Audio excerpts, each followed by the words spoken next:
था, कोई एक या दो दिन का काम नहीं था कि कोई कश्ती फंसी हुई थी, दो तीन आदमियों ने उसमें धक्का लगाया और उस फंसी हुई कश्ती को निकाल कर ले गए। ऐ अल्लाह के नेक बंदो, कभी वक्त मिले तो अपने उलमा के दयार में आना, अपने उलमा के सामने ज़ानुए तलम्मुस तय करना और इनसे मालूम करना।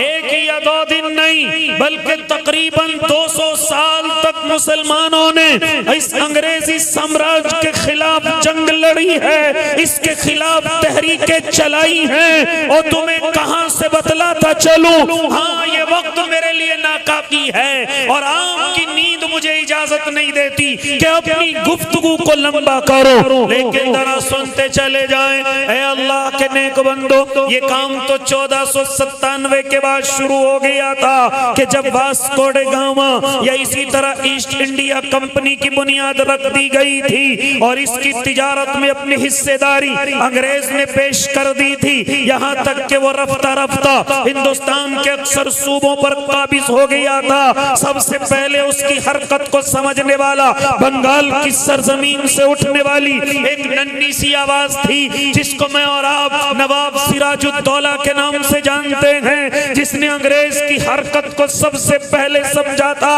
और अंग्रेज का मुकाबला किया। लेकिन क्या हुआ, इस जमीन की जहां बहुत सारी खासियतें हैं, इस जमीन में एक सबसे बड़ी कमी है, इस जमीन में दलाल बड़ी तेजी से पैदा होते हैं। ये जमीन बड़ी जल्दी अपनों का सौदा कर लेती है, अपनों को बेच देती है। यही नवाब सिराजुद्दौला के साथ हुआ, अपने वजीर के जरिए से अंग्रेज के हाथों से शहीद कर दिया गया है। अल्लाह के नेक बंदो, आगे बढ़ो। फिर इसी तरीके से एक और चट्टान निकल करके आई जिसको मैं और आप सुल्तान टीपू रहमतुल्लाह अलैह के नाम से जानते हैं, जिसने अंग्रेज के खिलाफ तकरीबन 4 जंगें लड़ी हैं और चारों में फतहयाब हासिल हुए हैं। यहाँ तक के 1799 में ये भी अपने किसी गद्दार की वजह से ये भी 1799 में शहीद कर दिए गए। ऐ अल्लाह के नेक बंदे, आज तुझे आगे लेकर के चलूं। जब बड़ी बड़ी ताकतें अंग्रेज के सामने से हट गई, नवाब सिराजुद्दौला हट गया,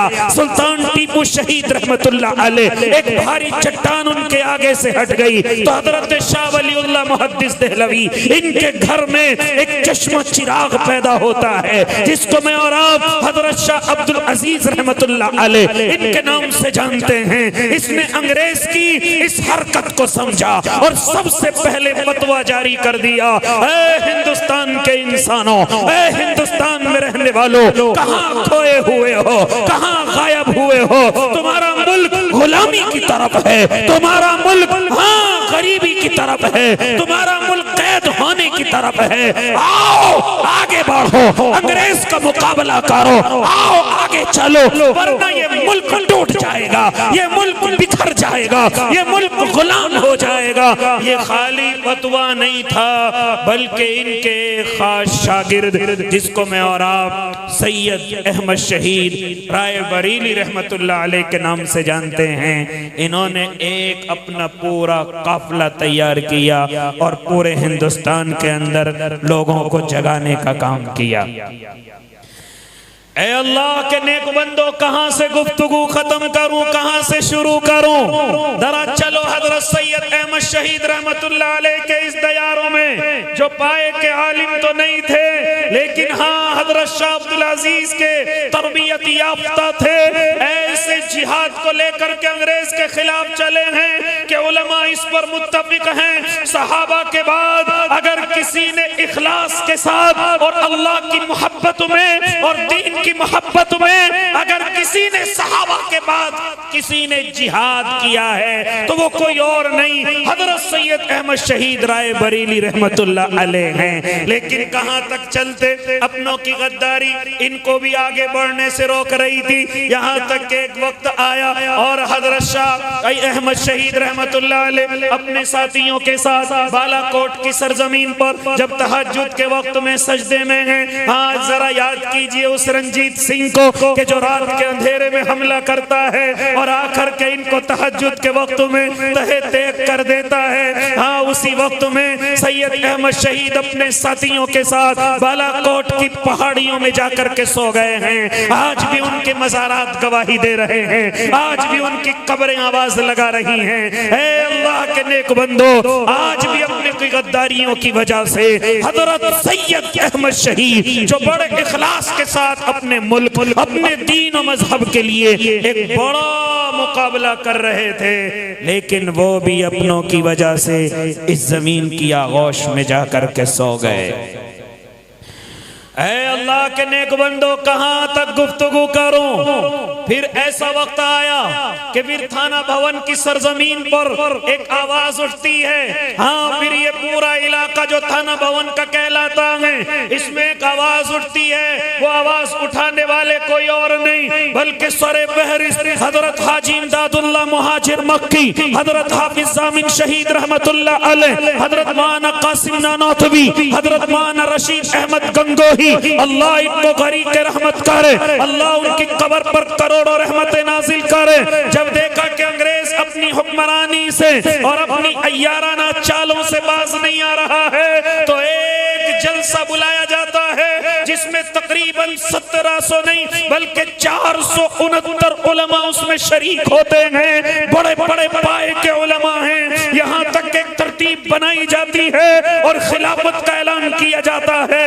हाँ, इस खिलाफत के ऐलान के लिए एक खलीफा को नामजद करना है। अक्सर लोगों की राय निकल करके आई है कि हजरत हाजी इमदादुल्लाह को खलीफा नामजद कर दिया जाए, उनको खलीफा बना दिया जाए। यहाँ तक के खलीफा बना दिया गया। सबसे पहले उनके हाथ पर बैत लेने वाले हजरत मौलाना कासिम नानोतवी, मौलाना रशीद अहमद गंगोही, हजरत हाफिज जामिन शहीद रहमतुल्लाह अलैह। ऐ अल्लाह के नेक बंदे, कहां तक गुफ्तगू करो? यहाँ तक के खिलाफत का ऐलान हो गया। खिलाफत के ऐलान के साथ साथ जंग का ऐलान भी हो गया। अंग्रेज को चने चबा दिए गए। यहाँ तक कि अंग्रेज इन उलमा का मुकाबला न कर सका।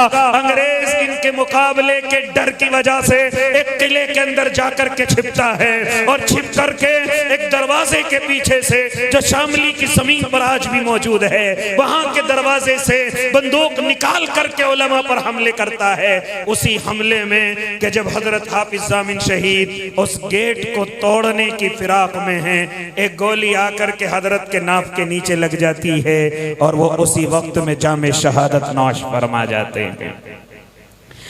ऐ अल्लाह के नेक बंदो, क्या समझते हो अपने उलमाए कराम को, जिन्हें मैं और आप मौलाना रशीद अहमद गंगोही फतावा रशीदिया के नाम से जानते हैं? जरा कभी उनके जिहाद के किस्से सुनना, कभी उनके आजादी के किस्से सुनना।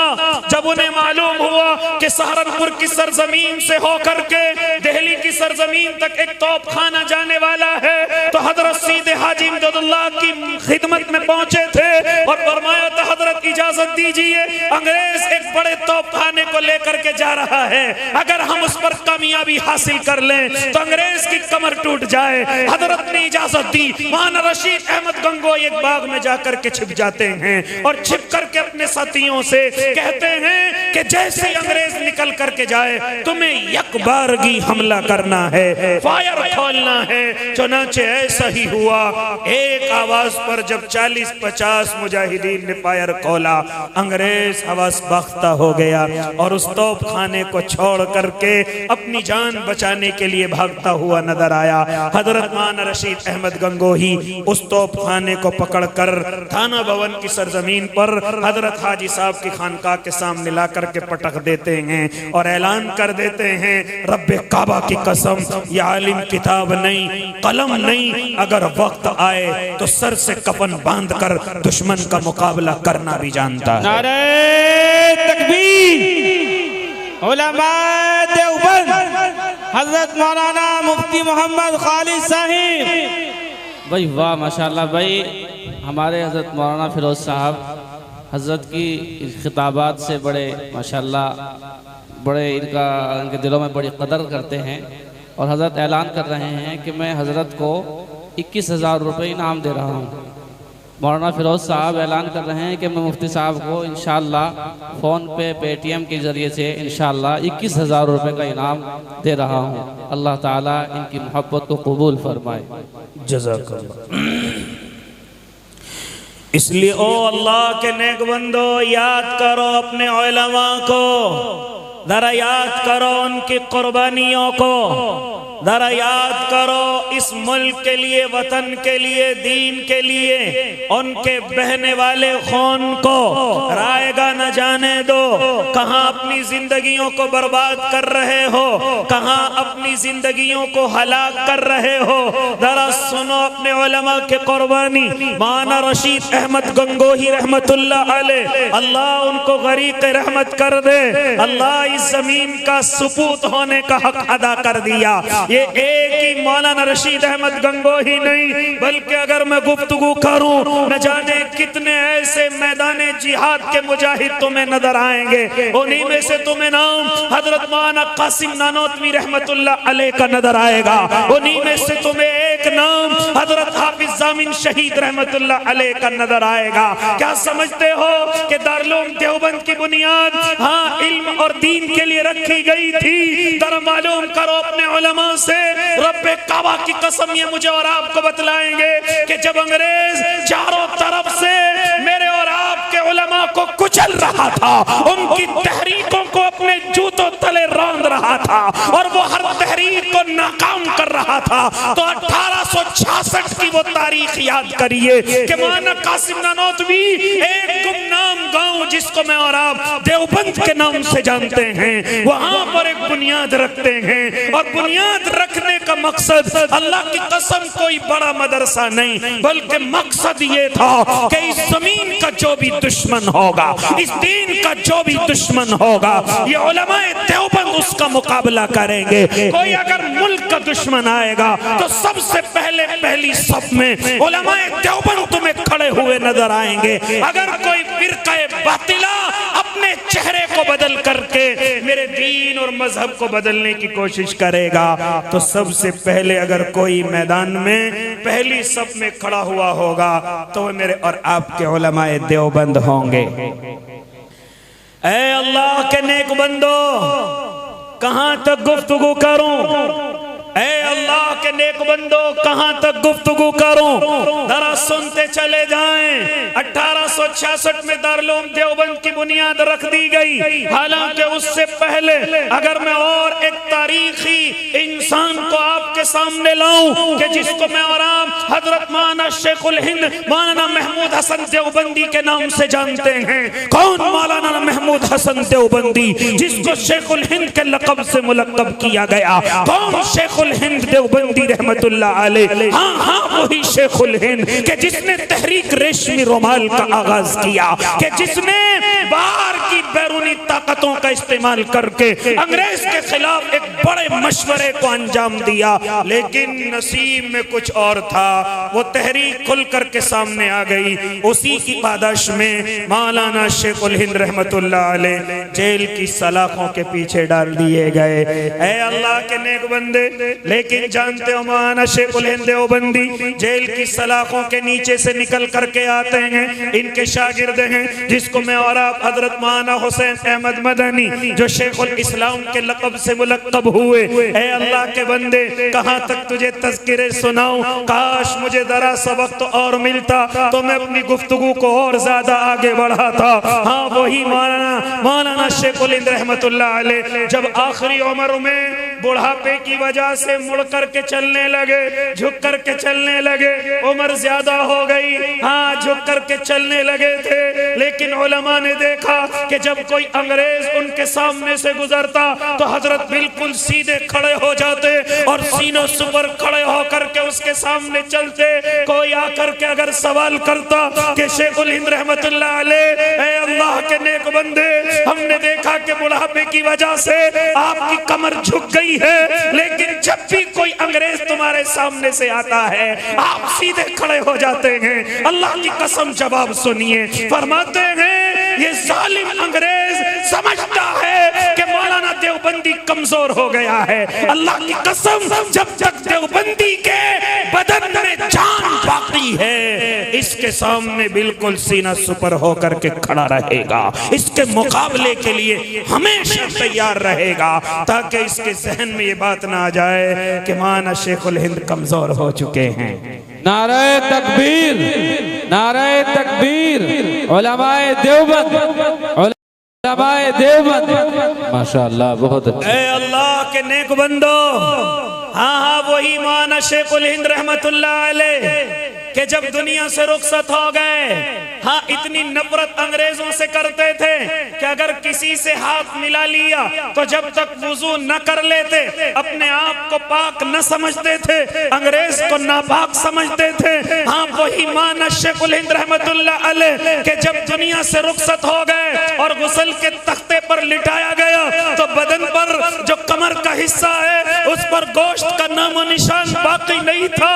गुस्ल दिलाने वालों की आंखों में आंसू थे कि आखिर ये कमर का गोश्त कहां चला गया, कहां गया, ये कहां की कुर्बानियां हैं। तो शेखुल इस्लाम के करीब हुए और मालूम किया आप तो इनके करीब रहे हैं। ऐ माना हुसैन अहमद मदनी बताते क्यों नहीं इनकी कमर का गोश्त कहां है, बताते क्यों नहीं। तो हजरत शेखुल इस्लाम की आंखों में आंसू आ गए थे और फरमा रहे थे मुझसे हजरत ने बताने के लिए मना किया था।